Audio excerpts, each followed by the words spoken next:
देखिए सो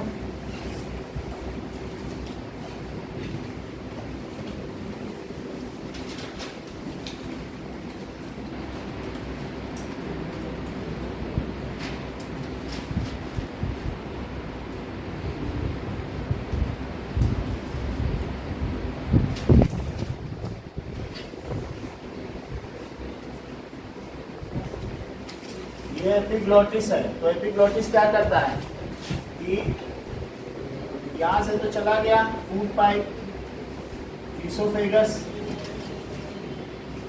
और इसके आगे these are the rings of cartilage. Rings of cartilage आगे ब्रोंकाई में भी होंगे।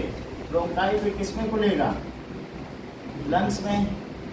लंग्स बाइलोब्ड और ट्राइलोब्ड होते हैं। डायफ्राम के लिए से थोड़ा सा ऐसा बना दें, ठीक है। तो दिस इज,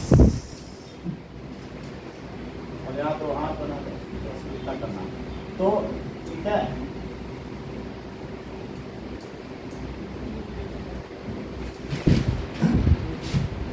अब यहाँ देखिए इसके आगे इसमें बहुत सारी ब्रांचेस बना दें। These are the various branches इसमें होकर ओके, इधर ध्यान दो, ठीक है। अब जरा ध्यान दें तो ये फिर और आगे ब्रांचेस में होंगे। फिर इनके आगे क्या होंगे? एल्वियोलियों में जो बंचेस में होंगे। और इसी तरीके से यहाँ पर भी होगा। तो ये सिंगल सेल थिक है, और सिंगल सेल थिक है। These are the millions of alveoli। अगर ये एल्वियोली तुम खोल दो तो ये 80 मीटर स्क्वायर के हैं। इसे टेनिस कोर्ट पे बिछाई जा सकती है एक चादर, इतना ज़्यादा सरफेस है। इनका एरिया से कितना है? 80 मीटर स्क्वायर। आगे के कॉलम में आपके में लिखा हुआ है राइट में, सर कोई बात नहीं, ये चीज़ है। और इधर क्या है बताइए? These are ribs। तो रिब्स स्ट्रक्चर भी है। ओके, सो रिब है एंड रिब इनकेसेस। किसको इनकेस करते हैं? दे इनकेस लंग्स। ऐसा स्ट्रक्चर होगा रिब का, जो कि किसको इनकेस कर रहे हैं? लंग्स को।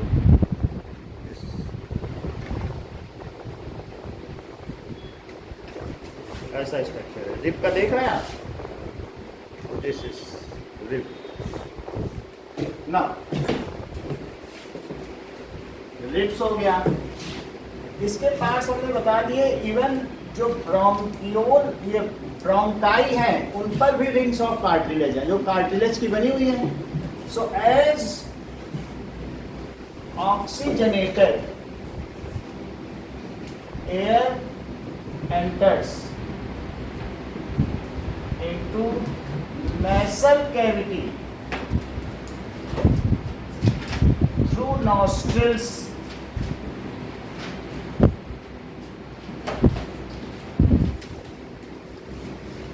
नॉस्ट्रिल्स का मतलब है दैट इज नोज की जो ओपनिंग है, इसको क्या कहेंगे?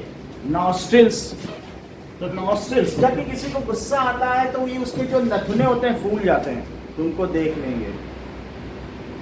ऐसे करता है कि नहीं? यही फुला देता है। तो दैट इज नॉस्ट्रिल्स। तो nasal cavity, then the mucus lining in nasal cavity as well as the fine hair in कहाँ पर?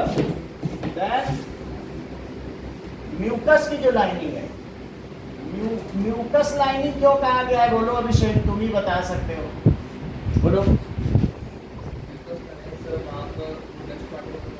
करेक्ट, बता दिया मैंने।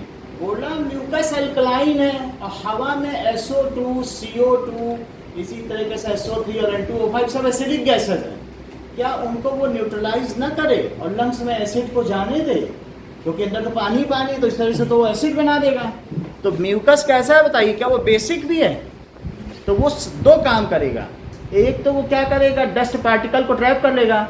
जितना डस्ट ज़्यादा, उतना तुम जब नाक साफ करोगे ना पानी से, तो उसमें से वो सब चीज़ बाहर निकलेगी। बाहर कई बार निकलता नहीं कुछ ना कुछ, तो पुराना म्यूकस साफ होगा, इसलिए नाक को धो ही लेना चाहिए 2-4 बार, जिससे क्या हो कि वो हमारे लंग्स में किसी तरीके का पार्टिकल ना पहुंच जाए। जितना ये जो भी म्यूकस है वो वाटरी होगा, सूखा नहीं होना चाहिए, तो वो सही काम करेगा, अदरवाइज लंग्स में डस्ट पहुंच जाएगी। इसलिए नाक में तेल लगाने की बजाय डॉक्टर्स कहते हैं तेल तो कभी ना लगाना चाहिए, उसमें पानी से धो देना चाहिए, अंदर डाल के निकाल लेना चाहिए, तो म्यूकस हमेशा फ्रेश बना रहेगा। और हवा में जो एसिड्स हैं, नहीं तो एसिड्स को भी वो न्यूट्रलाइज नहीं कर पाएगा। और लंग्स अगर फुल कैपेसिटी से काम नहीं करेगा तो हमारी कैपेसिटी भी हाफ हो जाएगी, क्योंकि ऑक्सीजन पहुंच ही नहीं पाएगा। तो इसलिए वो कैसी होती है, through mucus lining which along with fine hair in अंदर में nostrils, inside nostril। ये क्या करेंगे बताइए, जब नॉस्ट्रल कैविटी से एयर इंटर करता है, देन ये लोग क्या करते हैं, ट्रैप डस्ट पार्टिकल, ये डस्ट पार्टिकल को ट्रैप करते हैं। वैसे हिंदी में भी एक मुहावरा है, नाक का बाल होना अति प्यारा होना। अभिषेक आजकल प्रिंसिपल की नाक का बाल बना हुआ है, यानी उनका अति प्यारा बना, ऐसे कहते हो कि नहीं, नाक का बाल होना यानी अति प्यारा होना। तो इट ट्रैप्स डस्ट पार्टिकल। फिर क्या होगा बोलो, now the clean air, clean oxygenated air moves ahead. Now clean oxygenated air moves ahead through, किससे मूव करती है, ट्रैकिया, ट्रैकिया से मूव करेगी। This air to prevent trachea to collapse, collapse से रोकने के लिए, तो वो चिपक ना जाए। There are rings of cartilage,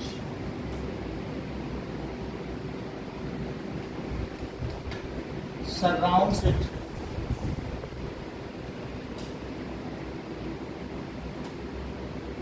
कल भी हमने बताया कि कभी भी जब भी कोई चीज बहुत वेलोसिटी से चलेगी, बहुत स्पीड होगी, यहाँ पर एयर बहुत स्पीड से चल रही है, ठीक है, तो वो क्या करेगी बताइए।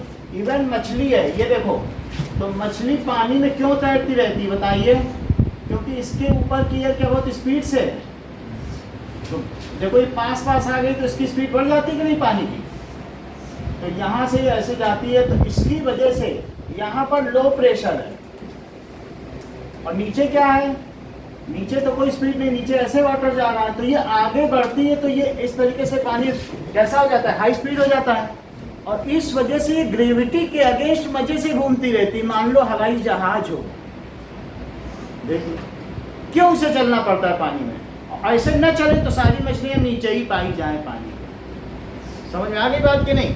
सो इस तरीके से वी मूव लाइक दिस। कई बार जो स्विमर होते हैं वो अपना बैकबोन थोड़ा सा उठा लेते हैं, उससे उनको तैरने में आसानी होती है, वो मछली जैसा आकार बना लेते हैं, तो पानी की ग्रेविटी के अगेंस्ट में आगे पीछे होते रहते हैं, तो उससे उनके ऊपर एक ऐसा स्ट्रीमलाइन या हाई वेलोसिटी बन जाता है, तो वो कभी भी नहीं डूब पाते। बात समझ आ गई कि नहीं। तो ये मछली भी ऐसा करती है। इवन अगर मैं इन पेपर्स के ऊपर में हवा फेंकूं तो लो प्रेशर हो जाएगा, और नीचे का हाई प्रेशर ऊपर के पन्ने को ही उड़ा देगा। या इसके सामने रख दें, देखो उड़ कैसे उड़ गया, क्योंकि ऊपर लो प्रेशर हो गया। हवा जहाँ ज़्यादा होगी तो क्या होगा बताओ, इसी तरीके से आंधी आने पे टिन शेड उड़ जाते हैं। क्यों उड़ जाते हैं बताओ, क्या लो प्रेशर नहीं हो जाता। तो पेपर के केस में तो तुमने देख ही लिया कि एज वी हीट, क्योंकि ऊपर से सारा प्रेशर हट गया और नीचे तो एटमॉस्फेरिक प्रेशर कितना था, नहीं तो ऐसा क्या कारण है कि नीचे का पन्ना उड़ गया, कोई रीज़न था। तो जब भी हाई वेलोसिटी एयर आएगी तो अगर तुम्हारे ट्रैकिया में लो प्रेशर हो जाएगा तो क्या बाहर का प्रेशर उसे दबा नहीं देगा, और उसकी वजह से क्या हो जाएगा, it will collapse, it will collapse. तो उससे बचाने के लिए हम क्या करेंगे बताइए। So to keep prevent it from collapsing, it is hold in its position. Low pressure को तो नहीं हटा सकते हैं, लेकिन उसको उसकी पोजीशन का होल्ड करने के लिए वो क्या करेंगे बताइए? To prevent trachea to collapse there are rings of cartilage surround it. Okay, air further moves from trachea, it enters. जो ट्रैकिया है it is further bifurcated into. Shiv Sharma आगे बोलो. Trachea, yes. तो trachea further bifurcates into pair of bronchi. ठीक है. Now oxygenated air, अब यहां तक आ गई है, अब आगे बढ़ेगी. यहां एयर आ गई. Oxygen rich air moves to bronchioles.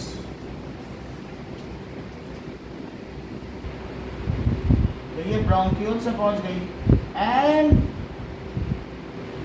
At its terminal. Bronchiole से पहुंची, फिर क्या लिखेंगे? Moves to bronchi. ब्रोंकाई में पहुंची. Bronchi is further branched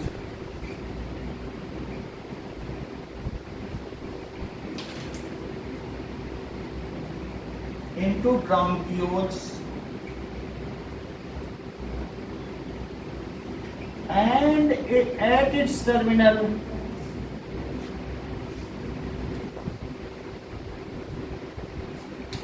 one cell thick, बहुत मोटा नहीं, बहुत पतला, बैलून टाइप, और भी पतला. one cell thick, there are balloon like structures present, है ना? balloon like structures are present which are million in number, which are million in number.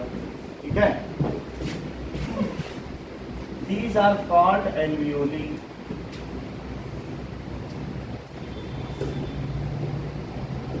इसे alveoli कहेंगे. This is the site of diffusion of gases. यही क्या बताइए? This is the site of diffusion of gases. अब जरा देखें कि मान लीजिए ये देयर आर द बंचेस. इसके आगे और भी बहुत फाइन फाइन है लेकिन इसको दिखाया नहीं जा सकता, फिर भी मैं ऐसे बना दे रहा हूँ. इसके आगे मान लेना एक दो नहीं है, यहाँ इनकी बंचेस है. अंदर ही अंदर आप चाहे सोच लो कि ये ब्रांच में गए हैं, इन सब में ऑक्सीजन जा रही है, ये और डिवाइड होता है. सही है. तो ये सब क्या है? Balloon like structure. ये एल्वियोली जैसा आपने उसमें देखा था वीडियो में.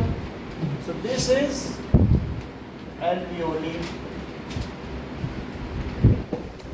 Blood capillary surrounds alveoli. ये जो ब्लड आ रहा है ये हार्ट से आया, और हार्ट वाले ब्लड ने क्या किया? इसको सराउंड कर लिया.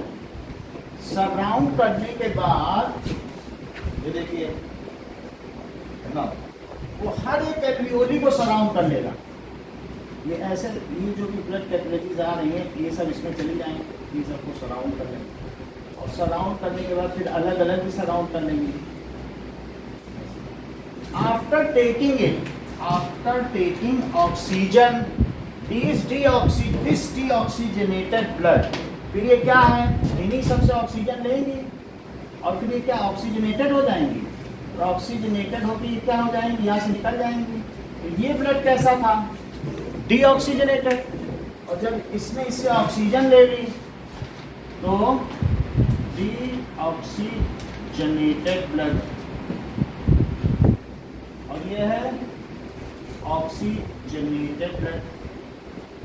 इसको लंग्स, इसको भी हार्ट नहीं भेजा, हार्ट ने पंप करके भेजा जाओ ये तुम चाहे थोरासिक कैविटी जाओ या पल्मोनस. पल्मोनस लंग्स को कहते हैं, ग्रीक में पल्मोनस किसको कहते हैं? तो उसने कहा कि पल्मोनरी साइड में चले जाओ, वहां जाके पहले ऑक्सीजनेटेड होके फिर मेरे पास आओ. इसलिए तो हम लोग का 4 चैम्बर हार्ट है। हार्ट भेजता है, हार्ट फिर बुलाता भी, आ गए अब वापस, अब भेजेंगे तुमको। इसीलिए हार्ट बहुत एफिशिएंट है हम लोग का, ठीक है।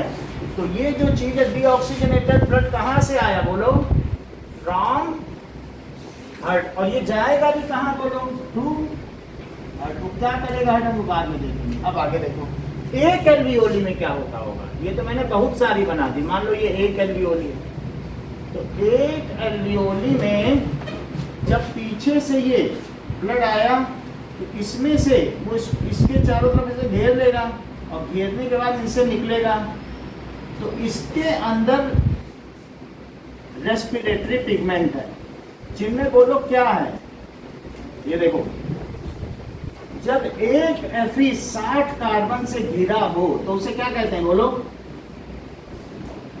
कितने कार्बन है, 60 कार्बन, इसको हीमोग्लोबिन कहते हैं। इसीलिए तो कहते हैं कि क्या अनार का जूस पी रहे हो, 100 रुपए किलो है अनार का जूस पी क्या, जिसने अनार पिया समझो उसने आयरन बढ़ा दिया।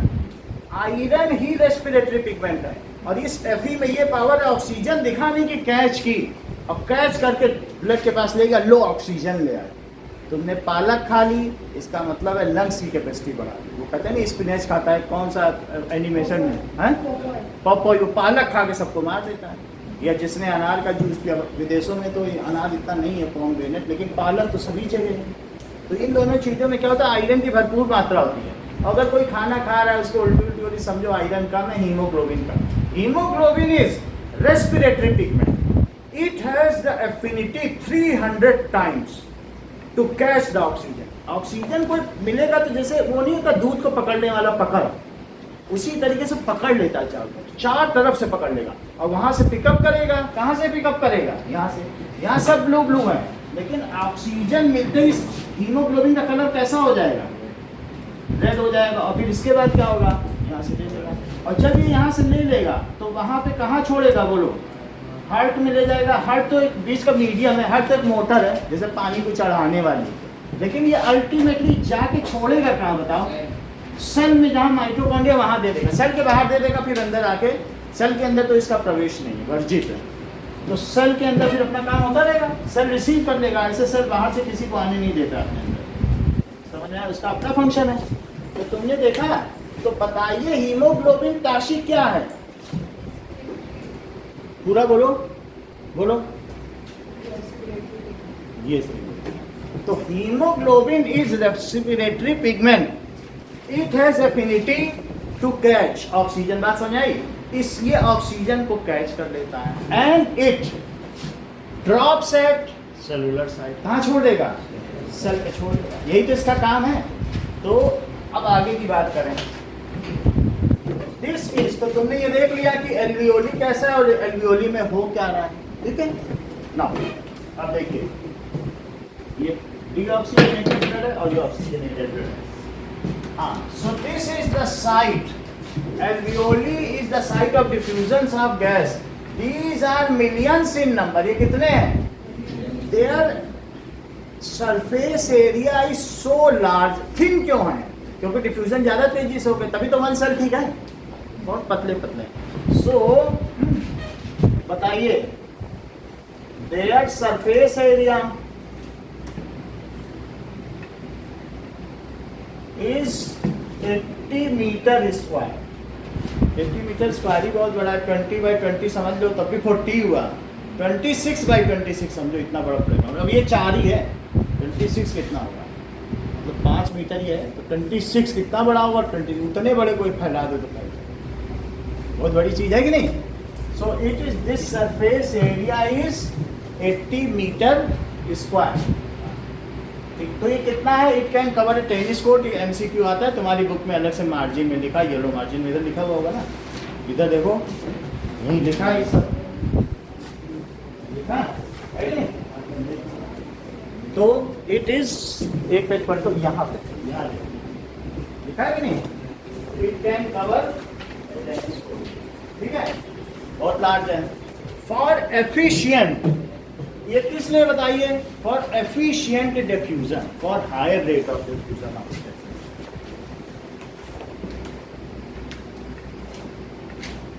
Of diffusion. अब जरा देखो, फिर से देखिए, ऑफ गैसेस, मेरा कहने का मतलब है यहां से जो CO2 आ रहा है उस CO2 का हीमोग्लोबिन से कुछ लेना देना नहीं है, बस इसमें ऑक्सीजन ना होने पे ये ब्लू है और ऑक्सीजन होने पे ये रेड है। CO2 से तो हीमोग्लोबिन का कोई लेना देना ही नहीं है। तो जब इसमें CO2 आई तो CO2 किधर चली जाएगी बोलो? From blood to alveolar site, कहाँ चली जाएगी? तो ब्लड इज CO2 रिच, तो carbon dioxide moves from blood to alveolar site and alveoli is O2 rich, तो oxygen moves from alveoli to blood side. इतनी बात समझ आ गई? फिर से समझो उत्कर्ष, जो हमारा ब्लड है हमने उसमें बताया कि ये 21% ऑक्सीजन होती है कि नहीं एयर जब तुम लेते हो, और 79% क्या होती है? तो 78% है, 71% दूसरी गैसें हैं। अब इसी का 4:1 करो, 4:1, जब ये वापस जाएगी डीऑक्सीजनेटेड बन के, तो समझो 16, इसी में 16% O2 और 1%, मैं मोटा मोटा ही आपको अप्रोक्सीमेशन दे रहा हूँ, 1% का नहीं दे रहा हूँ, 20 मार्क के चलिए, सही है। तो इस तरीके से जो जाने वाली गैस का कंपोजिशन होगा उसमें CO2 रिच हो जाएगी, क्योंकि उसी में तो 4:1 करोगे, 4/5 कर दो, इसका 4/5 और 1/5 यही आएगा, 4/5 और 1/5 ही तो करोगे ना। तो इस तरीके से ये आने वाली गैस पे 20% ऑक्सीजन और जाने वाली गैस में 16%। इसीलिए तो हम किसी को आर्टिफिशियल रेस्पिरेशन दे सकते हैं ना, कृत्रिम श्वास, जब कोई किसी को कुछ हार्ट में प्रॉब्लम हो जाती है, हृदय गति रुक जाती है, तो देते हो कि नहीं? तो उससे भी वो जिंदा हो जाता है, क्योंकि तब भी तो ऑक्सीजन बहुत है। अब आगे देखिए, तो हाई रेट ऑफ गैसेस के लिए यहाँ डिफ्यूजन होता है। नाउ CO2 ब्लड जो आ रहा है, so blood is CO2 rich, so CO2 moves from blood capillaries to alveolar site. Alveoli is O2 rich, so it moves from alveolar side to blood capillaries.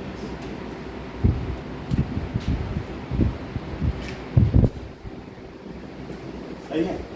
अब देखो, in blood there are red blood cells, blood में क्या होगा? In blood there are red blood cells. Red blood cells इस तरीके की disc type होती हैं, और अल्कन लीवर में जो खाते हो ना कई बार चॉकलेट, वैसी होती है डिस्क टाइप, बीच में डिप्रेशन होगा और इसमें डॉट डॉट देख रही है, वही हीमोग्लोबिन दिख रहे हैं। यह नॉन न्यूक्लिएटेड है, 3 महीने से ज़्यादा इसकी लाइफ नहीं है। अगर तुमने किसी को ब्लड दे दिया 1 यूनिट 2 यूनिट, तो फिर 3 महीने में फिर से ब्लड आता है, इसको मरना ही है। ब्लड सेल हमेशा जिंदा नहीं रह सकती। तो ब्लड सेल में क्या है? क्या न्यूक्लियस है? नहीं है। और जबकि WBC में, WBC खोलो तो उसमें न्यूक्लियस मिल जाएगा।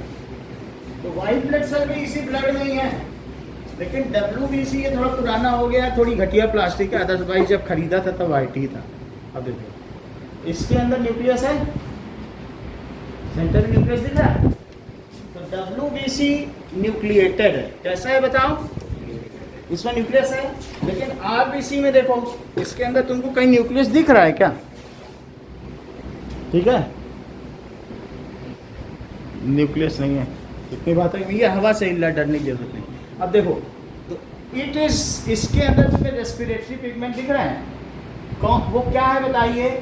हीमोग्लोबिन। रेस्पिरेटरी पिगमेंट क्या है? Haemoglobin. Haemoglobin has high affinity, it has किसके प्रति हाई एफिनिटी है बताइए? For oxygen.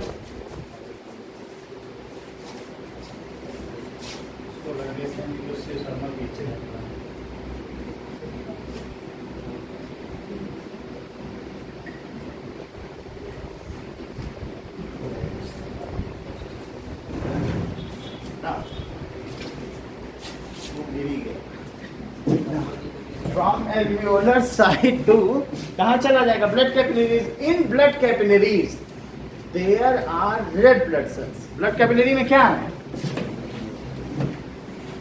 In blood capillary there are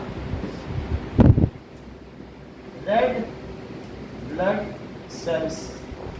ये देखो, ये ब्लड है। ब्लड किस में फ्लो कर रहा है? क्या ब्लड कैपिलरी में?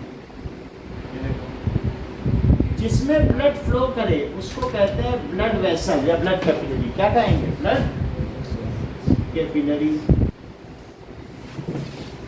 जिसमें ब्लड फ्लो करे उसे क्या कहेंगे? Blood vessel. अगर डर्टी ब्लड जा रहा है, डीऑक्सीजनेटेड ब्लड, तो उसे वेन कहेंगे। और अंदर अंदर से जो ऑक्सीजनेटेड जा रहा है, आर्टरी। और बहुत पतली पतली है तो कैपिलरी। ब्लड वेसल 3 तरीके की है। पतली है तो कैपिलरी, डीऑक्सीजनेटेड ब्लड ले जा रही है तो वेन, ऑक्सीजनेटेड ले जा रही है तो आर्टरी। 3 तरीके के, कैपिलरी, वेन, आर्टरी। अभी हम किसकी बात कर रहे हैं? सेल के पास कैपिलरी होगी, फाइन हेयर लाइक है तो कैपिलरी कहेंगे। कैपिल का मतलब ही फाइन हेयर लाइन स्ट्रक्चर। बात समझ आ गई? तो दीज आर द कैपिलरी। ये बहुत फाइन होती हैं और इनके बीच में ज़्यादा स्पेस नहीं होता है, बिल्कुल इतनी पतली पतली होती है कैपिलरी जैसी, इतनी पतली। These are the capillaries. बात समझ आ गई? एक गिर गई तो कोई बात नहीं। तो these are the capillaries. Okay, now तो ये क्या है बताइए? रेड ब्लड सेल है। In blood capillary there are red blood cell which contains. देखो, ये जो तुम्हारी है ब्लड कैपिलरी है, इसी ब्लड कैपिलरी में ये देखो, ये क्या है? क्या आरबीसी है? आरबीसी। इसी ब्लड कैपिलरी में भी तुमको ये दिखाया था डब्ल्यूबीसी, ऐसे ऐसे बने होते हैं, ये डब्ल्यूबीसी है। This is WBC. ये क्या है? ये सिकल जैसा प्लेटलेट। और जो इसमें लिक्विड है उसे क्या कहेंगे? Colourless liquid, light yellow. तो जो तुम्हारा न्यूट्रिशन है वो डब्ल्यूबीसी ले जा रहा है कि आरबीसी? इंटेस्टाइन में भी यही ब्लड गया था, ये प्लेटलेट। उत्कर्ष ने सही बताया कि प्लाज्मा। सुनो ध्यान से, all nutrients get dissolved in plasma. It is carried by plasma. So plasma, all nutrients from intestine, it is not collected by RBC, WBC या platelet. उसे कौन ले जाता है? तो प्लाज्मा डिजोल्व्स, वो खैर ट्रांसपोर्टेशन सिस्टम में आएगा, लेकिन समझ लो कि प्लाज्मा में सब कुछ घुल के जाता है। आरबीसी क्या कंटेन करता है बताओ? यही है हीमोग्लोबिन, ये रेड कलर का होगा। हीमोग्लोबिन लिख लो, ब्लू भी हो सकता है, रेड को हीमो।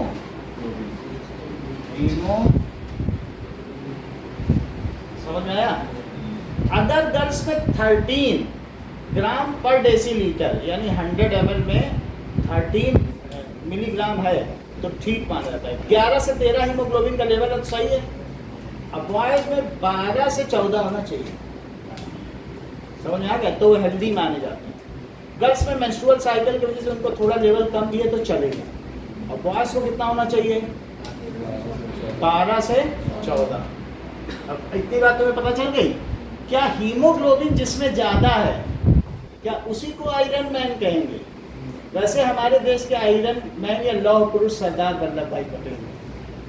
बात समझ आई कि नहीं? तो ये चीज़ है। तो हीमोग्लोबिन अब क्या है बताइए? There are red blood cells which contains haemoglobin, and haemoglobin is a respiratory pigment. क्यों? Because haemoglobin has high affinity for oxygen. Oxygen दिखा नहीं कि पकड़ लिया। हीमोग्लोबिन खुद अभी बताया आपको, ये है हीमोग्लोबिन, आयरन का बना हुआ है। इसको मिलेगा और इसे ड्रॉप कहाँ करेगा? At cellular site. तो इसके आगे का सेंटेंस बोलो अमन जरा।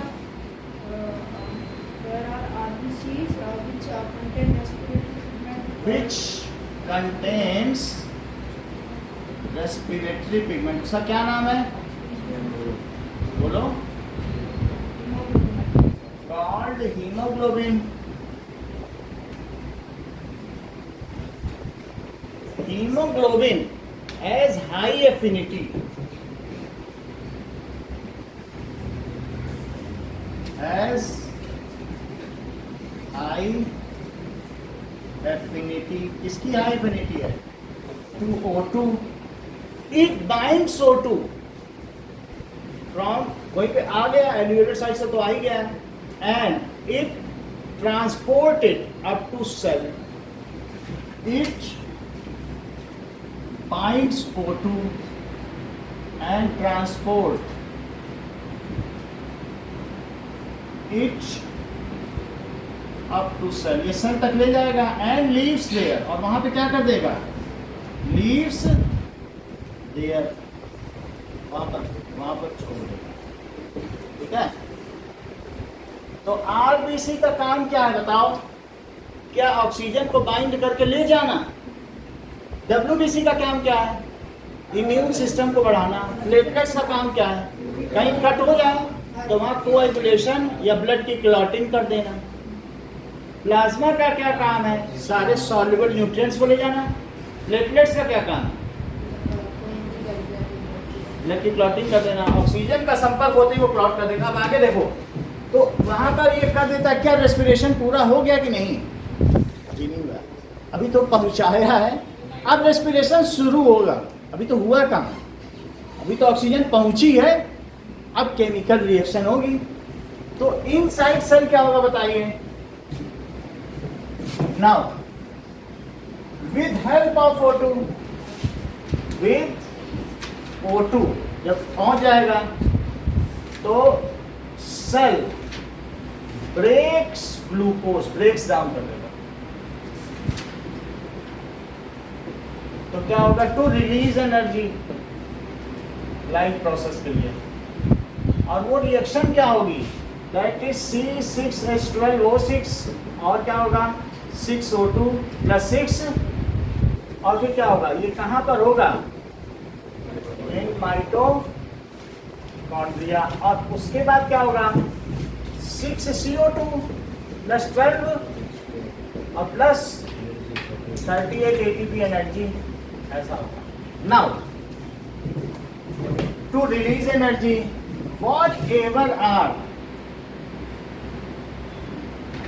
द प्रोडक्ट्स, जो प्रोडक्ट्स फॉर्म्ड होंगे, फॉर्म आर बॉडी वेस्ट या सेलुलर वेस्ट, वो सेल के वेस्ट हैं, सेलुलर वेस्ट। तो जो CO2 है, CO2 कहां से वापस आएगा बताओ? क्या बताओ? मतलब वो जो ब्लड वापस आ रहा है कहेगा कि हमें CO2 दे दो, सही है कि नहीं? वहां से CO2 निकला, अब ये सेल में है। सेल के चारों तरफ भी कौन है बताओ? क्या वही ब्लड कैपिलरीज हैं जो इसके चारों तरफ जा रही हैं और रेड ब्लड लेके आ रही हैं? तो ब्लड कैपिलरीज ने इसको क्या क्या O2 दे दिया क्या? अब फिर वापस नहीं आएंगी। तो इसके अंदर माइटोकॉन्ड्रिया का क्या वही है सब काम हुआ, क्रिस्टे पर। तो यहाँ पर इसने जो CO2 निकाला और क्या वाटर भी निकाला, यहाँ से धड़ाधड़ O2 अंदर आता जा रहा है। और जो CO2 है, जब CO2 इसमें जाएगा, कभी तुमने पेप्सी पी है या लिम्का, उसमें CO2 की बहुत सॉल्युबिलिटी होती है, जो उसका एसिडिक टेस्ट है वो CO2 की वजह से ही है। वास्तव में जो तुम्हें सोडा वाटर पीते हो तो वो H2O + CO2 को मिला दो तो क्या बनता है बताओ? इसे carbonic acid, that is H2CO3। H2CO, तो H जो CO2 मिलेगा ना, 80% ये सॉल्युबल हो जाएगा ब्लड में, सिर्फ 20% ही नाक से निकलेगा। जितना CO2 बना उतना CO2 नहीं निकलेगा नाक से, कितना निकलेगा? और 80% फिर कहाँ जाएगा?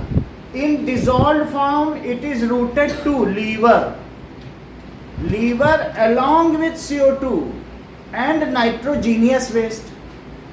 तुम दाल खाओगी, नाइट्रोजन होती, प्रोटीन होता है ना, अमीनो एसिड दाल में, तो तुम्हारी ग्रोथ हो जाएगी। हम दाल खाएंगे तो हमारी तो ग्रोथ नहीं हो रही है, जितना हम दाल खाएंगे उतना लीवर को तोड़ना पड़ेगा, और तोड़ तोड़ के वो क्या बना देगा बताओ? दैट इज NH2CONH2, इसको कहते हैं यूरिया। और किसी से इसको पानी में मिला दो तो यूरिन कहलाता है। तो तुमने, तुम्हारे बॉडी में, जैसे उत्कर्ष ने बताया कि सिर्फ 20% ही ब्रीथ आउट होता है और 80% सॉल्युबल फॉर्म में अलॉन्ग विद नाइट्रोजीनियस वेस्ट, ये दाल से आया है। प्रोटीन हम लोगों में तो बढ़ेगा नहीं, या तुम भी ज़्यादा प्रोटीन खाओगे तो इनकी मम्मी कहती है अमन मत खाओ मत खाओ। क्यों कहती हैं? अल्टीमेटली उनके लीवर को किडनी को लोड पड़ेगा। और जो बूढ़े लोग होते हैं वो दलिया क्यों खाते हैं, गेहूँ दाल ना खाएं, उन्हें मालूम है कि दाल ज़्यादा खाने से किडनी और लीवर पे ही तो लोड पड़ेगा, तो वो कार्बोहाइड्रेट खाते हैं, दाल नहीं खाते, क्योंकि उसका क्या फायदा। थोड़ा बहुत बॉडी के जो मान लीजिए कहीं पर tear and wear and tear है तो उसके लिए थोड़ी बहुत दाल खा लेंगे 2-4 चम्मच। मुख्य उनका आहार क्या होता है? Staple food. समझ आ गई बात?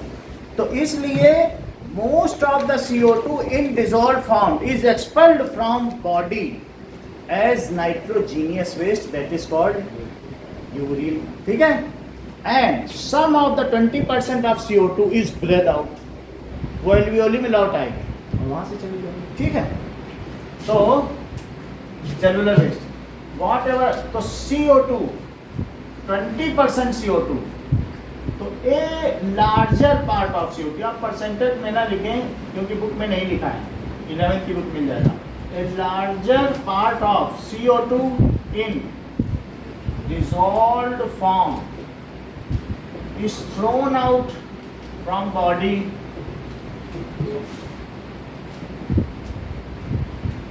a larger part of CO2 and H2O and all H2O, सारी मतलब 80% CO2 और पूरा का पूरा पानी, क्या यही यूरिन है? बाकी कहीं से नाइट्रोजीनियस वेस्ट भी ले लेगा, वो तो NH2CO NH2 हमने लिख ही दिया। ठीक है?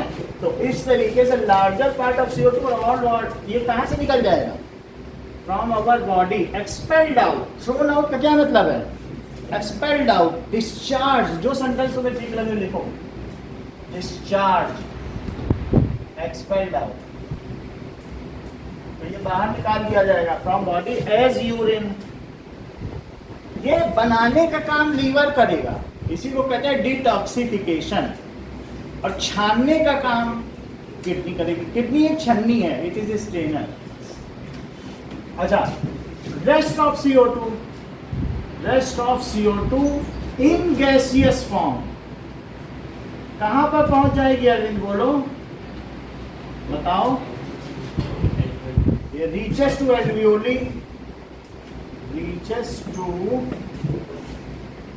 Alveoli, and deoxygenated air is breathed out। इसको बाहर निकालते हैं, यही रेस्पिरेशन है। समझ आ गया? तो पूछा जा रहा है कि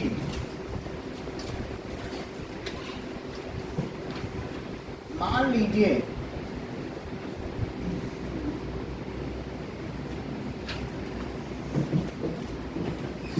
इसको बाहर निकाला जाएगा। अगर आप बंद कमरे में रह जाएं और अंगीठी जला लें या कोयला जला लें तो क्या होगा बताओ? उसको ऑक्सीजन ज्यादा ना मिले, कार्बन ज्यादा हो, तो इन क्लोज्ड रूम अगर थोड़ी ऑक्सीजन हो, if coal is burned in limited amount then it forms carbon monoxide. इसलिए क्या बना देगी? बोलो, carbon monoxide. So if coal, यहां तक बात पूरी हो गई। If coal is burned in limited amount, it is called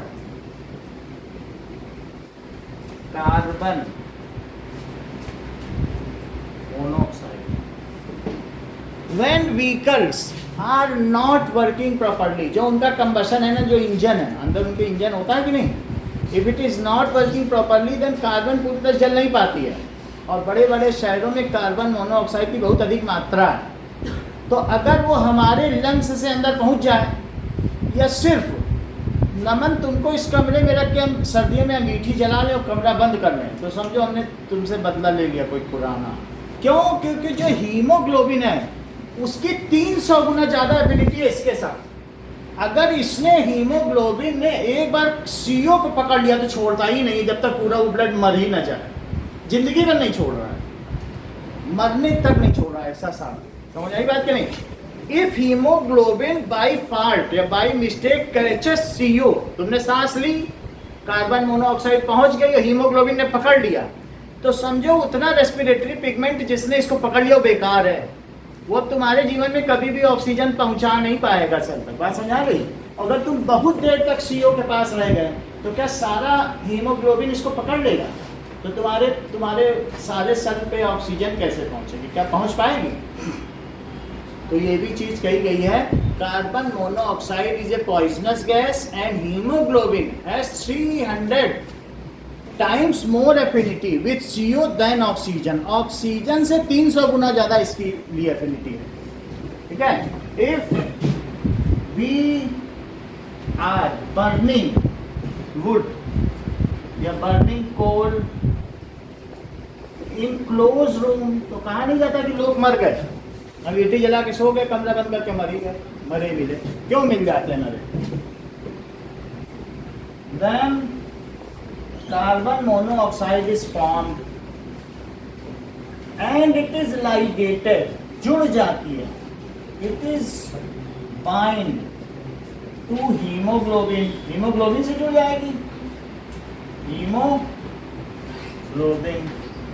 haemoglobin is having 300 times more affinity with CO ना than ऑक्सीजन। ऑक्सीजन से 300 ज्यादा गुना तेजी से इसको पकड़ लेता है। तो हीमोग्लोबिन has 300 times, ये 1 नंबर का क्वेश्चन आया है कभी 2-3 साल पहले, तुमने का बताते हैं, 300 times more affinity।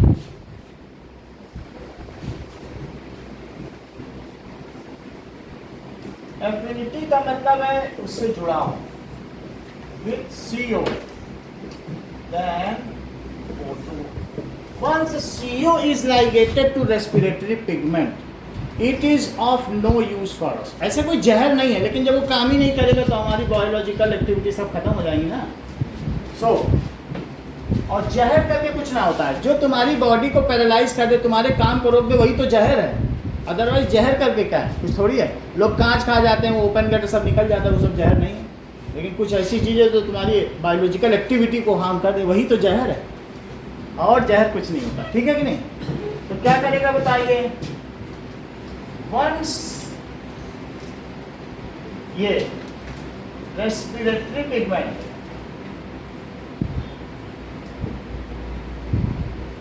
Catches it, जब उसे पकड़ लेगा,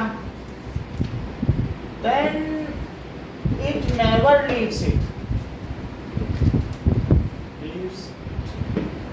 We all know that blood cells are non-nucleated and their life is for 3 months।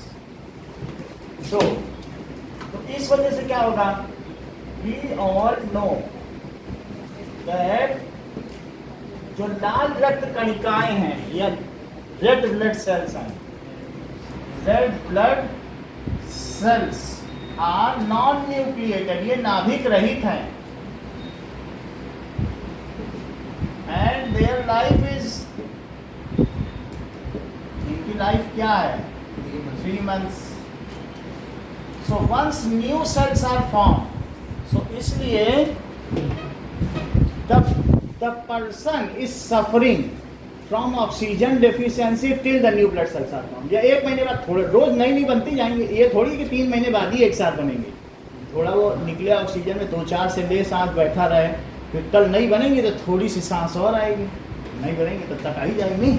हर घंटे बन रही है, ये नहीं कुछ मरती जाए, ऐसा नहीं कि 3 महीने बाद ही एक साथ सब बनेंगे, तो थोड़ा थोड़ा वो रिकवर करें। Okay, now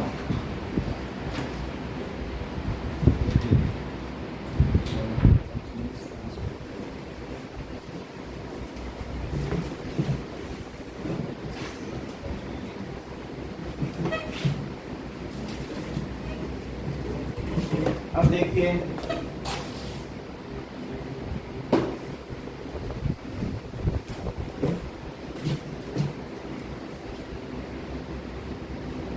write a note on how human respiratory system works.